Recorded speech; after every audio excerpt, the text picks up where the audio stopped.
This is TLV1.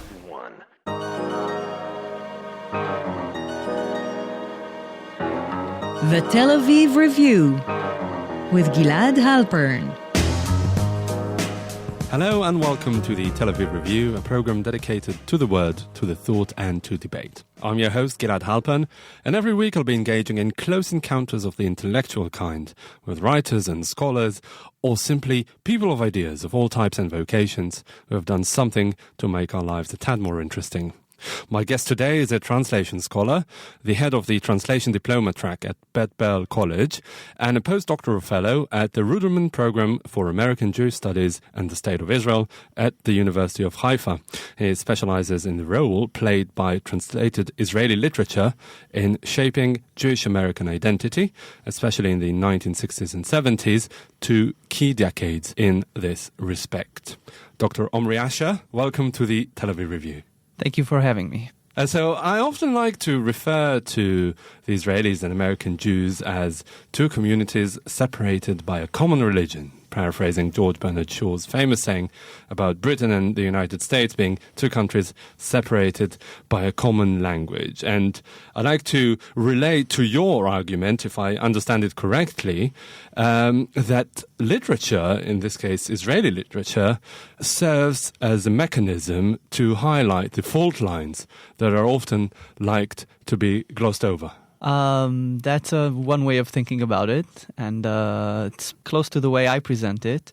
Hebrew literature was translated into English, and during these very important decades in which Israel became so prominent in Jewish American identity, the way it was translated and the way it was mediated, and in some ways modified, served a certain purpose for the American Jewish readership. All right, so before we dwell on the question of identity and literature and Israeli-American relations, let's take a step back and look at what you just said, modified. I mean, aren't translators who modify the content, aren't they betraying their mission?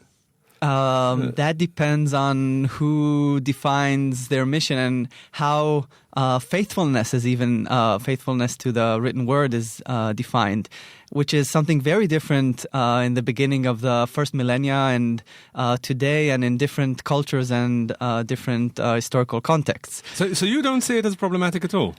Well, as a scholar, I try to describe it objectively. As a translator, yes, I have some ethical problems with it. Yes. Yeah, no, because, the work of the translator, the vocation of the translator is often, and I say it as an ex-translator myself, is often looked down upon as something that's merely technical. Yes, and then people tend to see him as invisible or an invisible entity behind the scenes.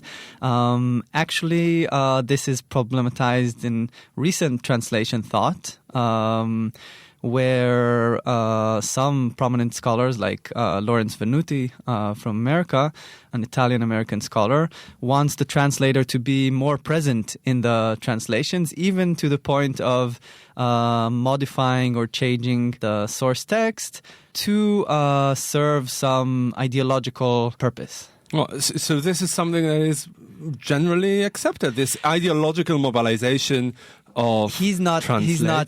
He's not. He's a prominent translation scholar, but this is not generally accepted, though it happens more than one would think. Mm-hmm. So is it some sort of postmodern approach to the act of translation? Yes, it definitely is. All right. Well, so let's move back to the literary works, the Israeli literary works themselves, and their modification or adaptation to an American readership. Give us a few examples, or like the general themes that have been modified and adapted.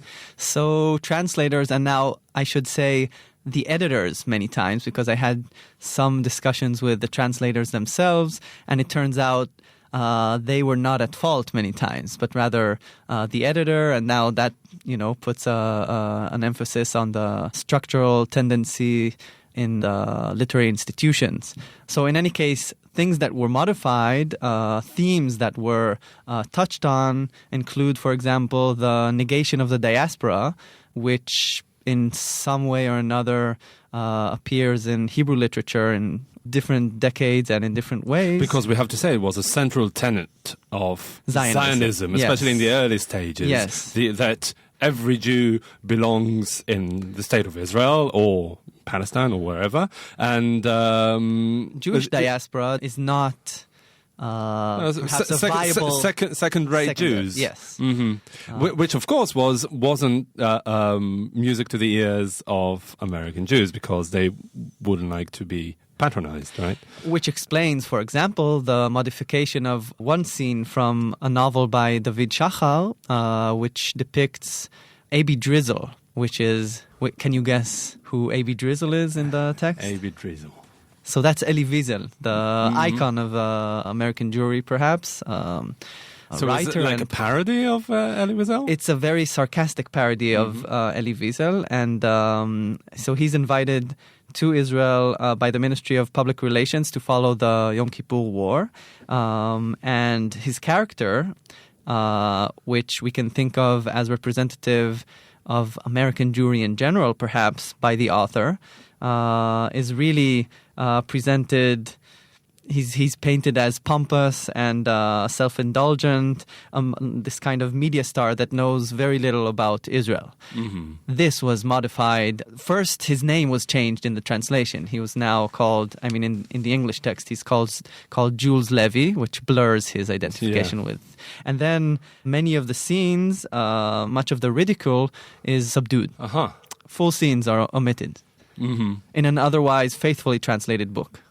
And you think it was purposefully to avoid insulting Elie Wiesel and everything that it stands for? There's no other explanation. So that's one thing that happened in the translation of Hebrew literature on its way to cross the Atlantic to the American Jewish reader. But don't you think there are some American Jews who would like to see a ridiculed portrait of Elie Wiesel?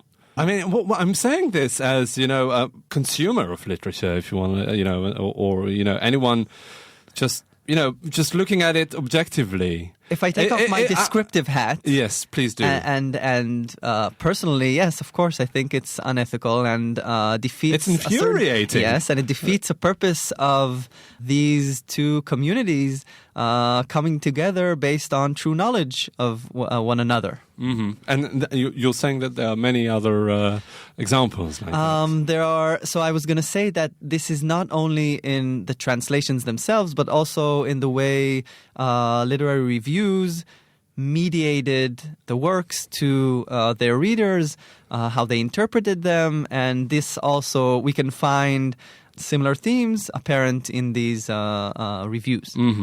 So, for example, the negation of the diaspora, can you give us an example of how it was, ducked by an American translator / reviewer? So another reviewer, for example, that looks at an anthology of Hebrew works that was translated and appeared in 1969, I think, in America, laments the un-Jewish character of most of the works. So he, in this way, points to a preferred form of Judaism, a less secular one that is closer to the way the American diaspora perceived itself in terms of, or at least certain segments of it, in terms of its communal identity. And another mode of mediation that's pretty prominent has to do with the moral portrayal of Israel in these many times self-critical works. So, for example, the critical portrayal of Israeli soldiers or the unflattering depiction of historical moments in Israeli history were either subdued or fully omitted or somehow rose-painted in order for the portrayal of Israel in the source text to become closer to what the American Jewish reader may. And was all this done under the radar, or was it out in the open? I mean, because ideological manipulation is usually done, backstage. And this is what can be more backstage than a translator's work or the editor. I want to say this because we both not to libel anyone. Yeah. But so is it only thanks to your painstaking work of comparing text that you've managed to paint this picture, or is it something that is generally accepted?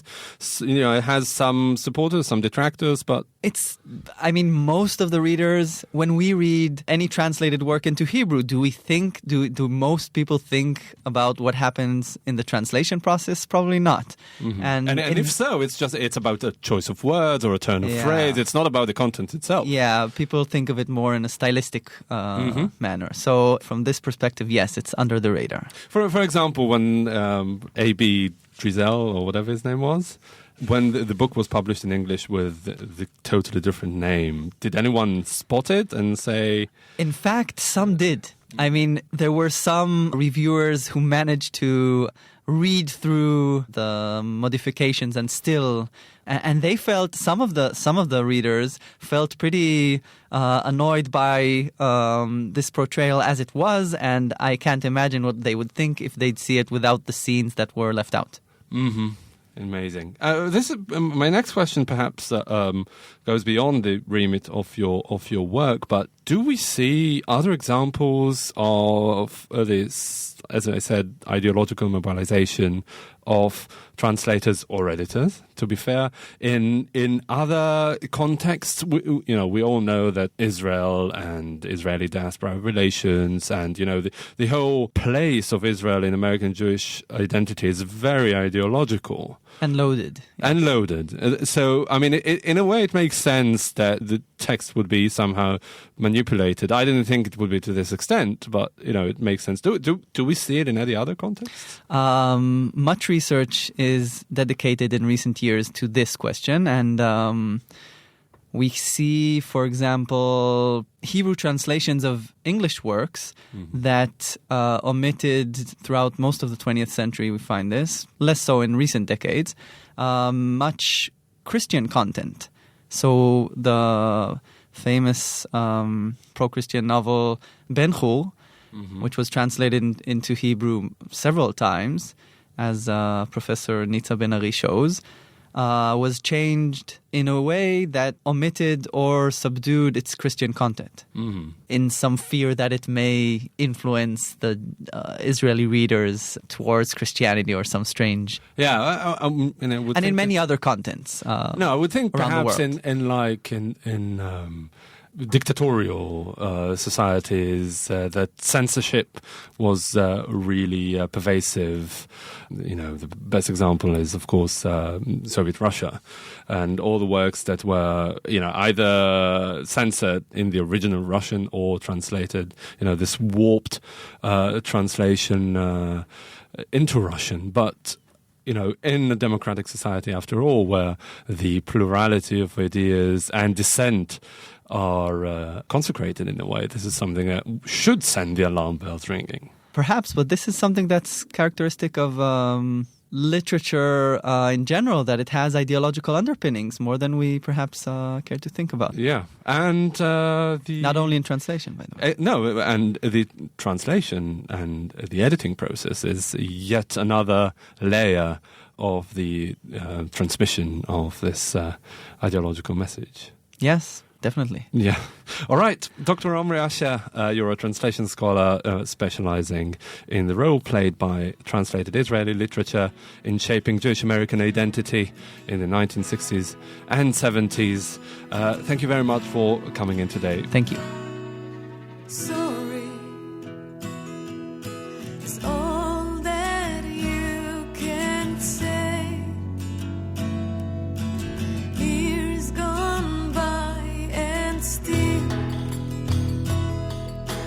words don't come easily. Like sorry,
day.